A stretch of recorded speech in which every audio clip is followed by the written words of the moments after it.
Hello అండి, welcome back to my channel. కొన్ని items ఎక్కువ బయట కొనడానికి ఇష్టపడతాము. ఇంట్లో చేస్తే ఎలా వస్తుందో ఏంటో అని భయపడతాము. చాలామంది ట్రై చేయడానికి కూడా భయపడతారు. సో భయమేమీ లేకుండా ఈజీగా ఏ విధంగా తయారు చేసుకోవాలో బ్రెడ్స్ని చూపిస్తానండి. పావు కప్పు గోరువెచ్చని నీటిలో 1.5 టీ స్పూన్ షుగర్ను, 1.5 టీ స్పూన్ ఈస్ట్ను, 1 స్పూన్ మైదాపిండిని వేసి బాగా కలపాలి. ఈస్ట్ అనేది ఎక్స్పైరీ డేట్ చూసుకుని వేసుకోండి. పిండి అనేది 15 మినిట్స్ తర్వాత ఇలా పొంగుతుంది. అది కరెక్ట్ ఈస్ట్ అన్నమాట. ఈ విధంగా పొంగితేనే యూస్ చేసుకోవాలి, లేకపోతే యూస్ చేసుకోకూడదండి. వాటర్ అనేది పొంగింది. ఒక బౌల్లో 3 కప్స్ మైదా పిండిని వేసుకుని అందులో ఈ వాటర్ని అడ్జస్ట్ చేసుకుంటూ చపాతీ ముద్దలాగా కలుపుకోవాలి. ముందు ఈస్ట్ వేసిందంతా కూడా కలిపేసుకున్న తర్వాత మీకు ఇంకా గట్టిగా అనిపిస్తే కొద్దిగా వాటర్ పోసుకొని చపాతీ ముద్దలాగా కలుపుకోవాలి. పిండిని కనుక మీరు ఫ్రిడ్జ్లో స్టోర్ చేసుకుంటే అది నార్మల్ టెంపరేచర్ వచ్చేంత వరకు కూడా యూజ్ చేయకూడదండి. కూల్గా ఉంటే యూజ్ చేయకూడదు, నార్మల్ టెంపరేచర్ వస్తేనే యూజ్ చేయాలి. ఈ విధంగా అంతటినీ కూడా బాగా కొద్దిగా వాటర్ పోసుకుంటూ చపాతీ ముద్దలాగా కలుపుకోవాలి. ఈ విధంగా అంతటినీ కూడా కలుపుకున్నాక ఈ పిండిని కలపడానికి గిన్నెలో సరిపోదండి. ఫ్లోర్ని క్లీన్ చేసుకొని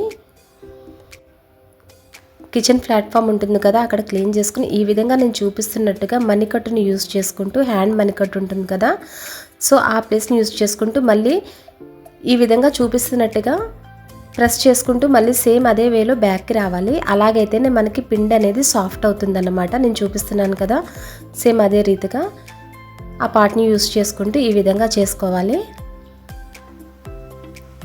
రఫ్గా ఉన్న పిండి సాఫ్ట్ అయ్యేంత వరకు కూడా బాగా ఇలా కలుపుకోవాలండి.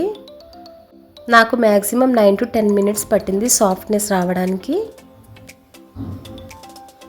ఈ విధంగా పిండి అంతటిని కూడా ఇలా బాగా కలుపుకోవాలి, బబుల్స్ ఏమి లేకుండా. మనకి ఎంత వీలైతే అంత బాగా కలుపుకోవాలన్నమాట.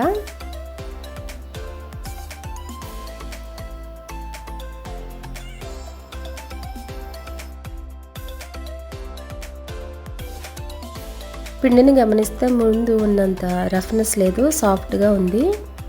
సో ఇప్పుడు మరొకసారి బాగా దీన్ని స్ప్రెడ్ చేసుకుని ఒక బైట్ బటర్ను, 1/4 టీ స్పూన్ ఆయిల్ని వేసుకుని మరొకసారి బాగా కలుపుకోవాలి.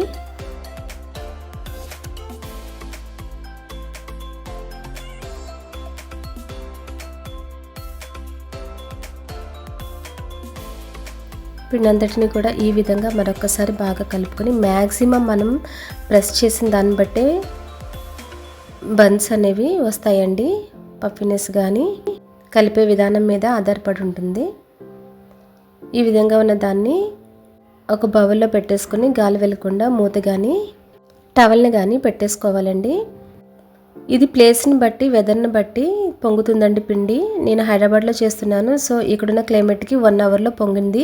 చూడండి పిండి అనేది డబుల్ అయింది కదా. ఇప్పుడు దీన్ని మరొకసారి బాగా కలుపుకొని పిండిని ఇలా పొడవుగా చేసుకుని చిన్న ముక్కలుగా కట్ చేసుకోవాలి. సేమ్ సైజులో కట్ చేసుకొని ఒక పీస్ని తీసుకుని వ్రేళ్ల మధ్యలోంచి నేను చూపిస్తానండి, ఆ విధంగా టర్న్ చేసుకుంటూ ఉండాలి. ఆ విధంగా టర్న్ చేసుకుంటే కరెక్ట్ షేప్ అనేది వస్తుంది. ఇప్పుడు మీరు ఏ ట్రేకి చేయాలనుకుంటున్నారు, ఏ ట్రేతో చేయాలనుకుంటున్నారో ఆ ట్రేలో ఆయిల్ని కానీ బటర్ని కానీ అప్లై చేసుకుని ఈ విధంగా చూపిస్తున్నట్టుగా కొంచెం ప్లేస్ ఉండేటట్టుగా పెట్టుకోవాలి. ఇది సైజ్ అనేవి ఇంక్రీజ్ అవుతాయండి, సో అందుకే ప్లేస్ ఉండేటట్టుగా విడివిడిగా పెట్టుకోవాలి. తర్వాత బటర్ని కానీ ఆయిల్ని కానీ అప్లై చేసుకుని 180 degreesలో 25 మినిట్స్ పెట్టాలి. 20 మినిట్స్ ప్రీహీట్ చేసుకోవాలండి, లేకపోతే పైన చూపిస్తున్నాను కదా గిన్నె పెట్టుకుని అందులో ట్రైన్ పెట్టుకొని గ్యాస్ మీద కూడా చేసుకోవచ్చు, కానీ ఓవెన్లో వచ్చినంతగా రాదు. బన్స్ని ఓవెన్ నుంచి తీసిన వెంటనే ఆయిల్ని కానీ బటర్ని కానీ రాసి కొంచెం క్లాత్ కప్పి ఉంచాలండి. ఆ తర్వాత ఈ విధంగా ఉంటాయి. ఒకదాని ఒకటి అంటుకుని ఉంటే కనుక నైఫ్తో కట్ చేసుకోండి. సైజ్ అనేవి కంపల్సరీ ఇంక్రీజ్ అవుతాయండి బికాజ్ ఆఫ్ ఈస్ట్ వేయడం వల్లనే బన్స్ అనేవి ఈ విధంగా ఉంటాయి అన్నమాట, లేకపోతే ఇంతలా పొంగవు. చూడండి ఎంత ఫఫీగా వచ్చినాయి. నేను ఇచ్చిన వాళ్ళైతే బయట నుంచి తీసుకొచ్చావా అని అడిగారు. కష్టం ఏమీ లేదండి, చాలా ఈజీ చేయొచ్చు. కాకపోతే పిండి అనేది పొంగడం మనం కలపడంలోనే ఉంటుంది. Thanks for watching. Please subscribe my channel for more videos.